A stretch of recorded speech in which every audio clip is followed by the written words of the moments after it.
Російська агресія завдала українському довкіллю збитків на трильйони гривень. Знищені ліси, забруднені водойми, ґрунти та атмосфера, пошкоджені природоохоронні території. Враховуючи масштаб цих злочинів, міжнародне право вже має механізми, які можуть стати підставою для відшкодування завданої шкоди та притягнення Росії до відповідальності. Дійсно, по-перше, Російська Федерація як держава-агресор несе відповідальність і має компенсувати всю шкоду, завдану агресією, включаючи шкоду довкіллю, шкоду, пов'язану з видобутком корисних копалин України на тимчасово окупованих територіях. За даними Державної екологічної інспекції України, збитки, завдані довкіллю внаслідок збройної агресії Російської Федерації, складають більше 7 трильйон гривень. Це забруднення атмосфери внаслідок горіння нафтопродуктів, лісових пожеж, забруднення і засмічення водних ресурсів, ґрунтів, знищення флори і фауни, шкода природно-заповідному фонду. Це міжнародна відповідальність, і вона заснована на загальних нормах щодо відповідальності держав за міжнародно протиправні діяння. Зараз складно говорити про конкретні міжнародні судові механізми та підстави юрисдикції.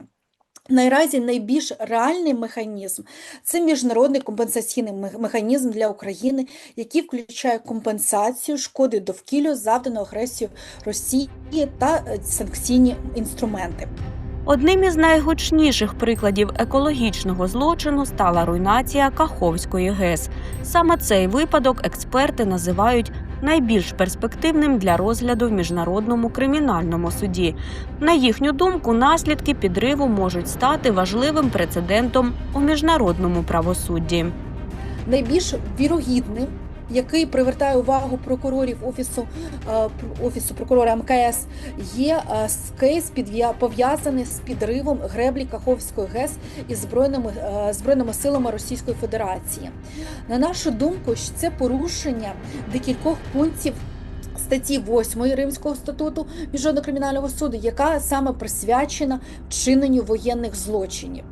До таких висновків ми прийшли в аналітичному звіті командою Фонду підтримки фундаментальних досліджень, які здійснювали спільно з партнерами в межах коаліції «Україна. П'ята ранку». Тому, на нашу думку, найбільш очікуванішим з точки зору уваги розслідування Офісу прокурора Міжнародного кримінального суду та взагалі Міжнародного кримінального суду має бути саме ситуація, яка пов'язана з нападом, руйнуванням Каховської ГЕС. Тому, на нашу думку, цей кейс найбільш реальний щодо воєнних злочинів проти довкілля в Міжнародному кримінальному суді за умови наявності відповідної доказової бази та дотриманню принципу комплементарності. Втім, успіх майбутніх судових процесів залежить не лише від роботи правоохоронців. Не менш важливим є дослідження науковців, розслідування журналістів і документування злочинів громадськими організаціями. Саме вони допомагають збирати докази, які можуть стати основою для міжнародних справ.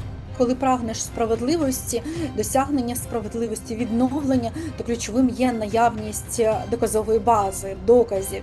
І я би розширила спектр впливу науковців, громадських організацій та журналістів саме щодо притягнення до відповідальності за воєнні злочини проти довкілля, за екоцид, за притягнення до відповідальності Російської Федерації як держави-порушниці міжнародного права. Тому розвиток захисту довкілля під час війни, поява концепції екоциду, процеси його міжнародної та національної криміналізації відбувалися саме за ініціативи та сприяння, перш за все, науковців, громадських організацій та журналістів. І наостанок зазначу важливість адвокаційних зусиль, важливість журналістських розслідувань, які привертають увагу громадськості, як всередині держави, так і за кордоном.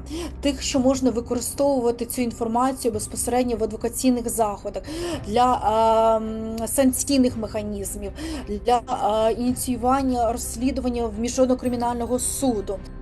Український досвід уже впливає на розвиток міжнародного права. Саме повномасштабна війна стала поштовхом до активних дискусій про визнання екоциду окремим міжнародним злочином. І хоча цей процес ще триває, експерти вважають, що шанси на його завершення стають дедалі реальнішими. Україна дійсно слугувала таким імпульсом переосмислення необхідності міжнародної криміналізації екоциду. Хоча сам процес міжнародної криміналізації екоциду, він зараз, напевно, вже і в тому числі, враховуючи досвід України, перейшов у таку практичну площину, і, напевно, ми можемо говорити про перспективу включення 5-го міжнародного злочину до Римського статуту. Тому цей вплив, саме український позитивний вплив в розвитку і норм, і в розвитку правозастосування, він є ключовий.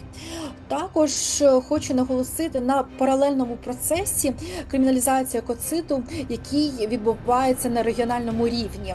І 14 травня 2025 року Комітет міністрів Ради Європи одноголосно ухвалив Конвенцію про захист навколишнього середовища засобами кримінального права.